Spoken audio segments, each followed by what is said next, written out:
Muchas gracias, Teresa, por esta ponencia, que la verdad que la hemos escuchado con mucha atención, porque es el marco de competencias digitales, que yo no puedo hablar porque participo dentro del Centro de Estudios Jurídicos, con lo cual también estoy afectada por ello, pero que me parece un trabajo muy importante, un trabajo además que es pionero y que ahora viene la segunda parte, que es ponerlo en práctica y trasladarlo a toda la formación que se hace en el centro.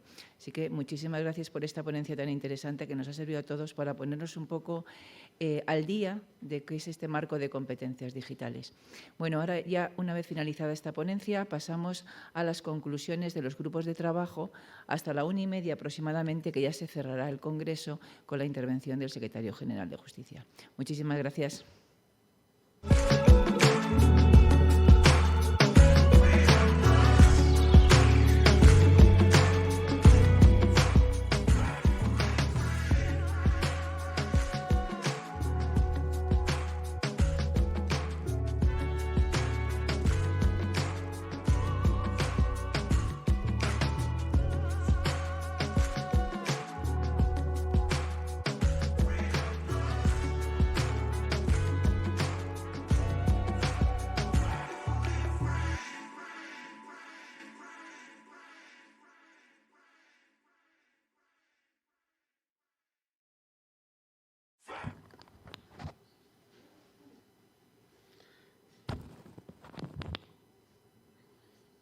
Bueno, pues buenos días a todos. Soy Rafael Ortega Agüedo, jefe de área de formación continua del CEG, dentro de la jefatura de estudios, y ahora vamos a proceder pues, a indicar las conclusiones de los 3 grupos de trabajo que hemos tenido en el CEG.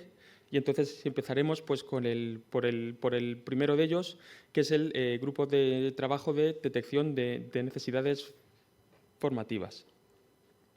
Este grupo tenía como objetivo concienciar en la necesidad de crear hábitos y procedimientos para facilitar la detección de necesidades formativas y asimismo, identificar necesidades formativas en la Administración de Justicia. Previamente, y un poco para abrir boca y para romper el hielo, quisimos hacer dos preguntas a las personas que estuvieron allí, relacionadas con, en primer lugar, las aportaciones que habían hecho ellos a necesidades de formación en su unidad.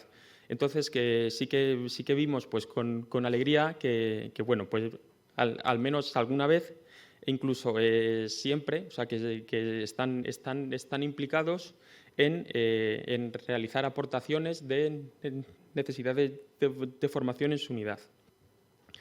Y la segunda de las cuestiones previas estaba relacionada con qué importancia se le asignaba a que hubiera una carrera profesional. Y entonces, como veis, gana por goleada al hecho de que es vital para una mejora efectiva y consolidación de motores del cambio.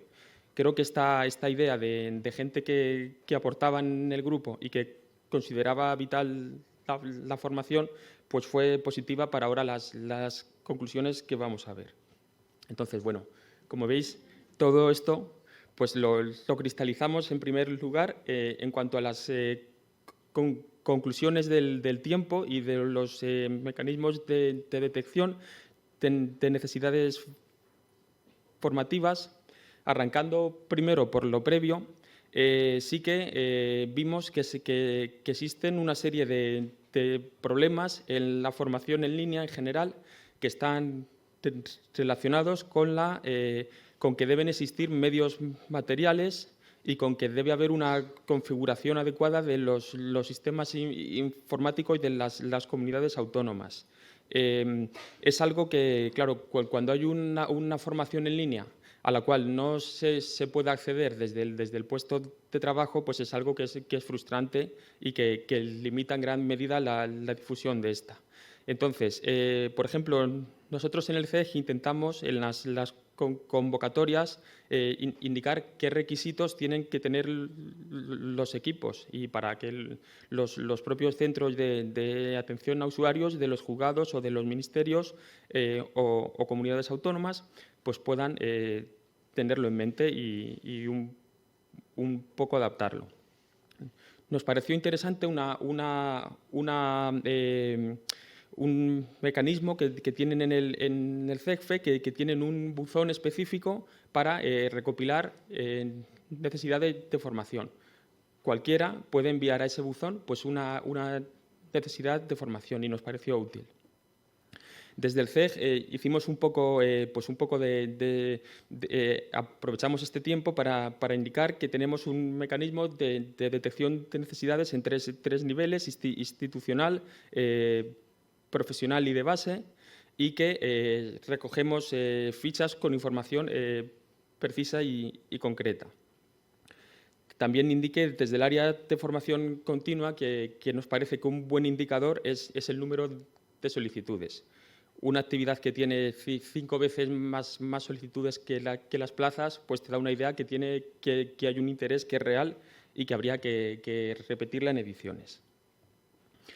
Aquí lo que abordamos fueron las necesidades formativas específicas. Entonces, aquí las aportaciones fueron muy útiles porque, por ejemplo, nos comentaron una necesidad que es real, iterativa, que es la de la llegada de los interinos, ¿no? Interinos de cuerpos generales que en algunos casos no tienen un conocimiento previo de cómo funciona un juzgado. Entonces, los funcionarios del juzgado necesitan tiempo que dedicar a estas personas. Desde el CEG sí que hemos incluido a estos cuerpos en la formación transversal en 2023, pero también somos conscientes que es simplemente, por ejemplo, en ofimática, no en cómo funciona un juzgado, por ejemplo. Y, bueno, pues no somos conscientes de esa necesidad de formación y nos comprometemos a trabajar pues, para intentar dar alguna alternativa. Desde los institutos nacionales de toxicología nos hablaron también del tiempo que pasa desde que hay una nueva incorporación hasta que alguien pues, es plenamente operativo para el desarrollo de sus funciones. Pues requiere una formación, una capacitación y que el tiempo que pasa, aquí hay un tiempo desde que llega hasta que es plenamente operativo para firmar un dictamen judicial con la relevancia que ello tiene. También desde las comunidades autónomas nos indican que existen personas destinadas a funcionarios en prácticas. Y bueno, nos propusieron que haya como que siempre que alguien se incorpore, pues haya alguien una persona de bienvenida, que más allá de indicar dónde está la máquina de café y los baños y el agua, pues que transfiera un conocimiento real de lo que alguien necesita cuando aterriza en un puesto. Pasamos ahora ya a la segunda y última de las cuestiones, que fue, ya vamos a concretar en qué se necesita formación, en qué y cómo se demanda formación. Y entonces tenemos una serie de propuestas. Horus, visor del expediente judicial electrónico y las transcripciones a Fidelius. También formación en agenda de citaciones y señalamientos y cómo obtener información estadística de ella. Un sistema de control de calidad en los juzgados y oficinas judiciales. El cuarto punto, el de formación a pie de obra, me pareció muy relevante esta palabra, porque coincide con un tipo de formación que también empleamos en el CEG, y es que haya expertos que se vayan desplazando a otros sitios pues porque son expertos en un tema y pueden llevar esa experiencia allá donde van. Encima, donde pueden transferir ese conocimiento, lo hacen estando allí todo el equipo que va a trabajar en ello y puede pues expresar exactamente qué es lo que necesitan. El punto 5 es lo de acogida a nuevas incorporaciones, que ya hemos dicho. El 6, práctica procesal. El 7 es más pues como un grito al cielo de decir que haya aplicativos válidos para para todos los territorios, que la verdad es que es una demanda que tiene mucho sentido común.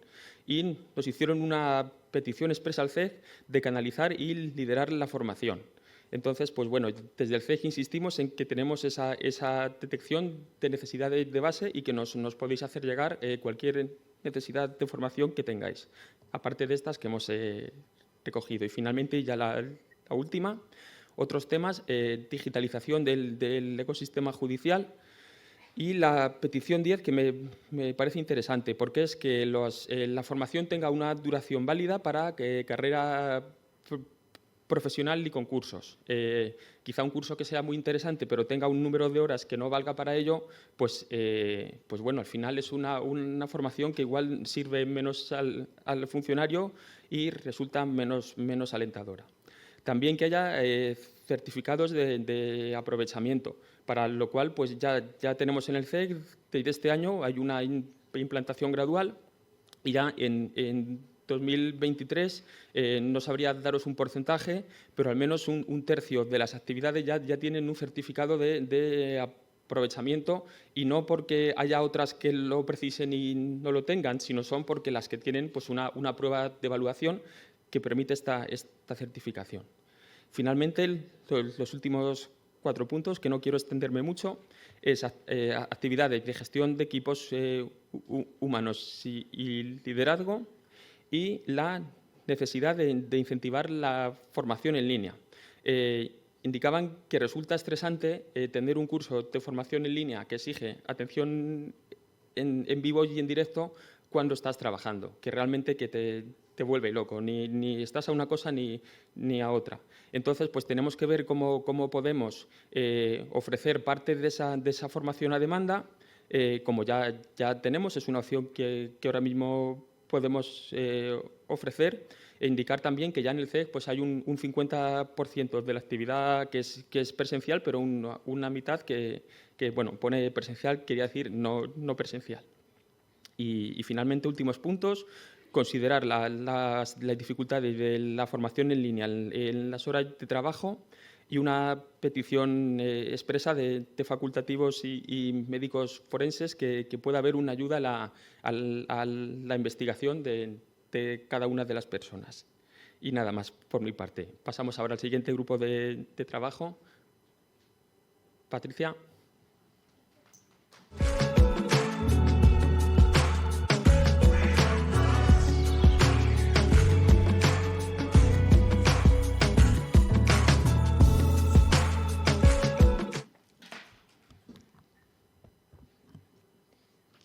Hola, buenos días a todos.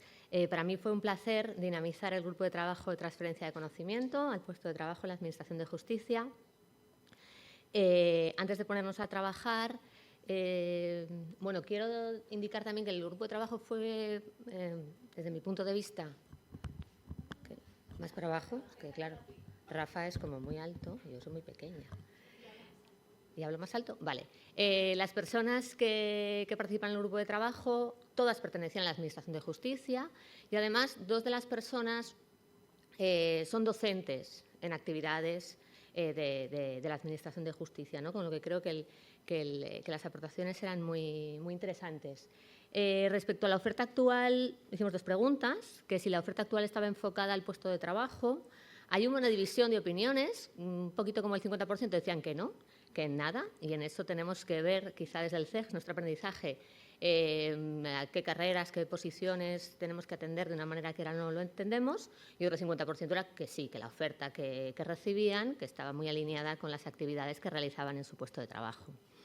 Respecto a cómo, el equipo del grupo de trabajo que dinamizó Rafa era el qué tenemos que hacer en formación. Respecto al cómo, si las actividades formativas tenían que ser teóricas, tenían que ser prácticas o tenían que ser mixtas. Al final hubo cierta… casi todo el mundo pensaba que la mejor solución era hacer actividades mixtas, ¿no? Ya las opiniones de qué porcentaje más o menos de parte teórica o de parte práctica debía hacer iba a ser vinculada a la materia de cada curso, de cada actividad formativa. Como nuestra pizarra, las fotos quedaban un poco desdibujadas, he pasado nuestra pizarra a una pizarra digital. Entonces hicimos una pregunta que era qué circunstancias creíamos que podían dificultar la verdadera transferencia de conocimiento al puesto de trabajo. Y las respuestas las pudimos agrupar como en 3 ámbitos, ¿no? Aquellas relacionadas con el puesto de trabajo, pues que hay mucha carga de trabajo en algunos ámbitos que no te permiten hacer toda la formación que quieres y que tienes poco tiempo y además luego tu trabajo sigue ahí cuando vuelves. Ahí enlazábamos un poco con la falta de recursos humanos en algunos ámbitos de la Administración, de la de Justicia, de la Administración en general, y también la falta en algunos ámbitos de recursos materiales de la Administración, por ejemplo, portátiles que te permitieran realizar una actividad en línea cuando estás o en tu casa o en distintos partes de la Administración, ¿no? Y también, por ejemplo, que lo veremos después en las respuestas, de espacios, ¿no?, en los que puedas realizar la formación en tu horario de trabajo, ¿no?, que es cuando se supone que todos tenemos derecho a recibir esa formación. También los relacionados con las personas, y estos fueron los que tuvieron el mayor porcentaje, porque votamos después de cuáles eran los más importantes, ¿no? Y aquí se determinó que eran los más importantes. La falta de motivación. ¿Cómo podemos motivar a esas personas para que se formen, para que hagan ese esfuerzo extra de asistir a la formación, ¿no? El desconocimiento también apareció como no tener suficiente información sobre la oferta formativa, cómo puede acceder a ella, cuándo es, etcétera. Y también desconocimiento de los beneficios que me puede reportar a mi puesto de trabajo tener cierta formación. Os ponía el ejemplo alguna de las personas que había recibido una formación de unas cuestiones eran relacionadas con las TIC, que ahorraba tiempo de realizar una tarea en su puesto de trabajo, pues un 75% del tiempo que antes le dedicaba, ¿no? Entonces, quizá estas cuestiones también son importantes. Y mejorar la conciliación, ¿no?, para poder también realizar esa formación que a veces no podemos hacer en nuestro horario de trabajo y tenemos que realizarla pues en fin de semana, por las tardes, etcétera. Luego había algunos aspectos también de problemas, entre comillas, relacionados con las instituciones de formación, a las que se veía que quizá deberían atraer más el talento, una formación mejor de los profesores y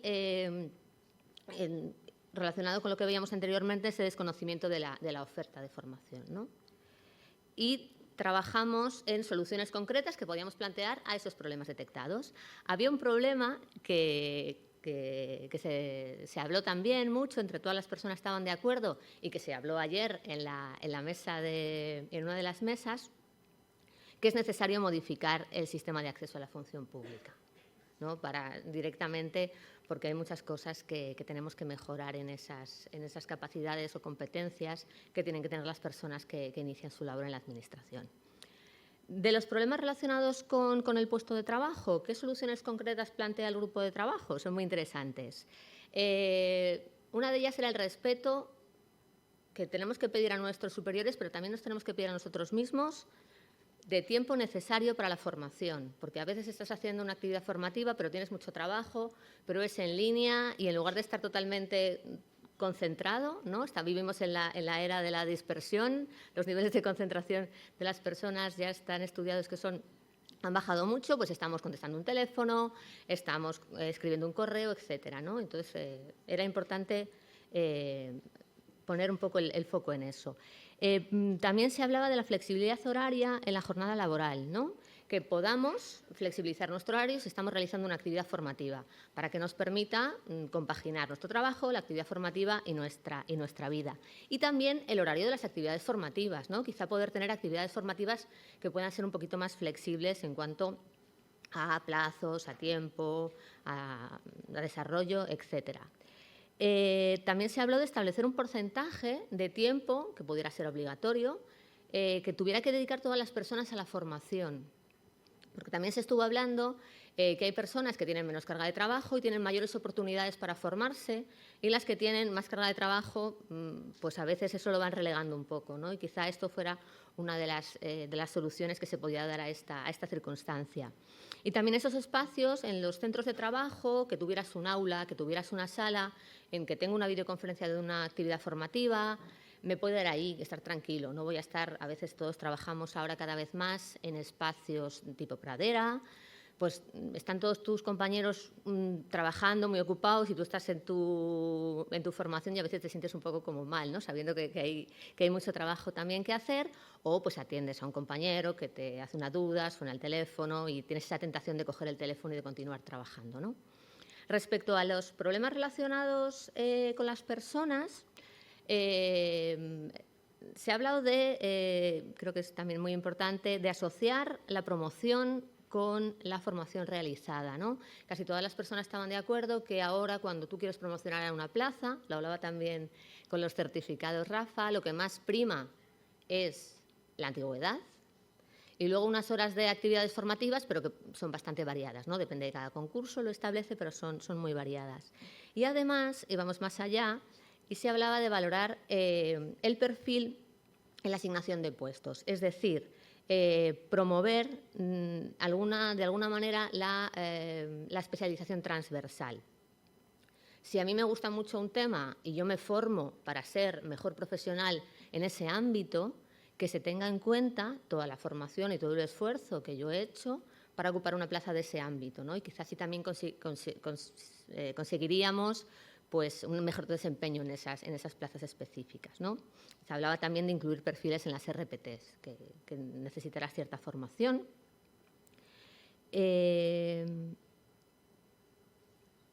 Promover de manera efectiva esa especialización transversal. Se hablaba para esta especialización transversal que tú necesitas una formación específica en algunos ámbitos o materias, pero también debería haber una formación obligatoria en materias transversales, que las personas también deberían recibir o cursar o desarrollar de manera obligatoria determinada formación, que ahora pues, no hay formación obligatoria que realizar para desempeñar ningún puesto de trabajo, ¿no? Más allá de las habilitaciones de algunos ámbitos muy concretos de la Administración.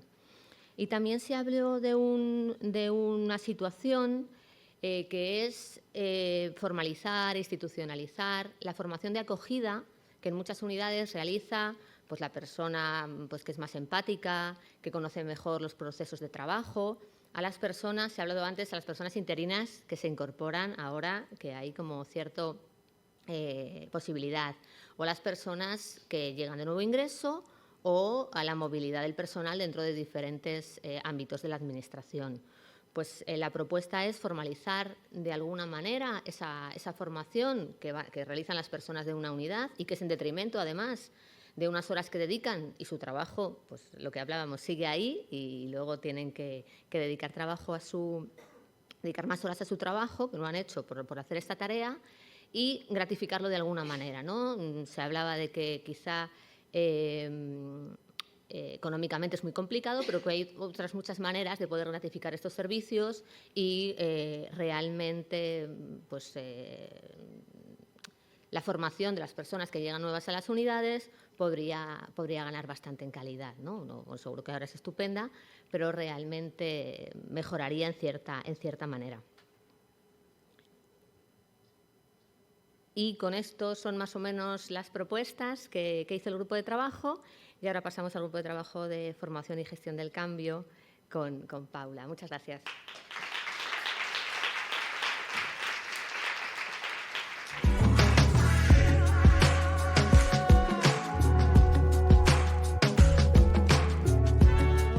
Bueno, yo soy Paula Vázquez Carral, letrada asesora en el Centro de Estudios Jurídicos, y mi grupo de trabajo se llama Formación y Gestión del Cambio. Entonces os voy a explicar un poquito las cuestiones que hemos visto. Bueno, antes de empezar, hemos hecho una encuesta a los participantes. Eran casi todos de la Administración de Justicia, eran 9, y 2 que eran facultativos, médicos forenses. y nada más. Y luego, les hemos preguntado cuál era su actitud ante un cambio en su puesto de trabajo. Les hemos planteado varias reacciones que podrían tener: un comportamiento racional, reflexivo, activo, emocional, y hemos visto que la mayoría se inclina por un comportamiento reflexivo. Y por último, les hemos consultado qué importancia crees que tiene la formación en la gestión de cualquier cambio. Y bueno, hay una abrumadora respuesta que es mucha importancia. Bien. Entonces, hemos planteado los objetivos de nuestro grupo, que sería ver experiencias personales de los participantes, de cambios que se hayan producido en sus respectivos ámbitos de trabajo, las estrategias para hacer del cambio una realidad y la importancia de la formación en la gestión de ese cambio, que ya hemos visto que los participantes consideran que es fundamental, porque todos han contestado que tiene mucha importancia la formación. Y, desde luego, el nombre del grupo pues lo dice claramente: formación y gestión del cambio. Bueno, les hemos planteado qué experiencias personales habían tenido en sus respectivos ámbitos. La verdad es que pensaba que iba a haber más participantes de otros ámbitos que no fueran la Administración de Justicia, pero hemos visto que la mayoría que sí. Entonces, han planteado, sobre todo, los cambios de personal. Por ejemplo, habían planteado en un juzgado cuando hay cambios de magistrado, sobre todo cuando hay en poco tiempo muchos cambios, pues obliga a adaptarse a la nueva situación. Y también que es importante gestionar el equipo y darles información para que sepan adaptarse a la nueva situación. Y también plantea dificultades el hecho de que, por ejemplo, en cada oficina judicial, en este caso, porque la mayoría eran de justicia,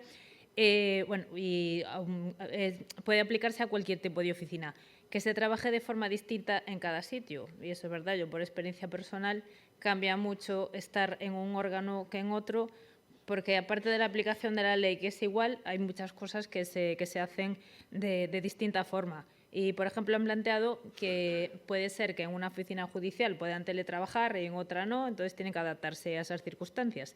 Y también destacan que la implantación de modificaciones en materia informática, que es tan frecuente hoy en día, por supuesto, que es necesario que se explique el porqué del cambio y también un acompañamiento en ese proceso, que tengan a mano a una persona que sepa del tema y que les pueda ayudar en las cuestiones que se les planteen en la implantación de ese cambio.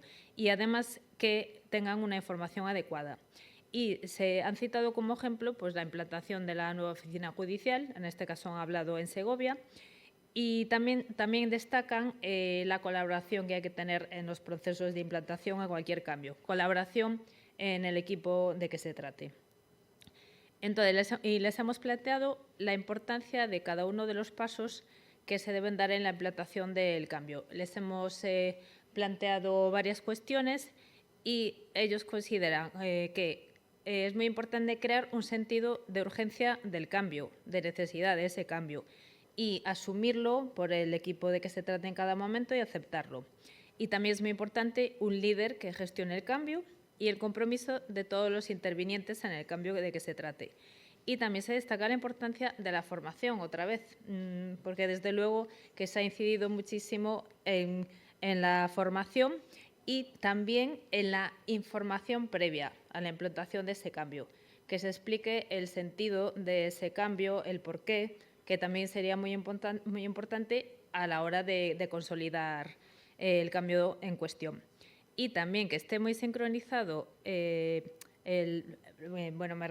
implantación de ese cambio con los medios materiales, tanto formación como medios materiales, para implantar ese cambio. Entonces, destacamos y los participantes han hecho mucho hincapié en la importancia de la formación y la información previa. Y esas son dos cuestiones básicas. Y luego les hemos hablado de un concepto que se escucha ahora mucho, que sería el stakeholder, que sería el impulsor del cambio en cuestión. Entonces, les hemos planteado cómo debería ser ese stakeholder. Y han coincidido que es fundamental que ese impulsor crea en el cambio en cuestión y que sepa transmitirlo al equipo de que se trate. Y también, muy importante, para el stakeholder contar, ya lo hemos mencionado antes, en acompañamiento, contar con alguien accesible, experto en la materia y que ayude en la implantación de ese cambio. Y que además, muy importante, no solo que tenga conocimiento en el asunto, que sea empático con los problemas que se le planteen al impulsor de ese cambio. Y nada más, eso es lo que hemos visto. Muchas gracias.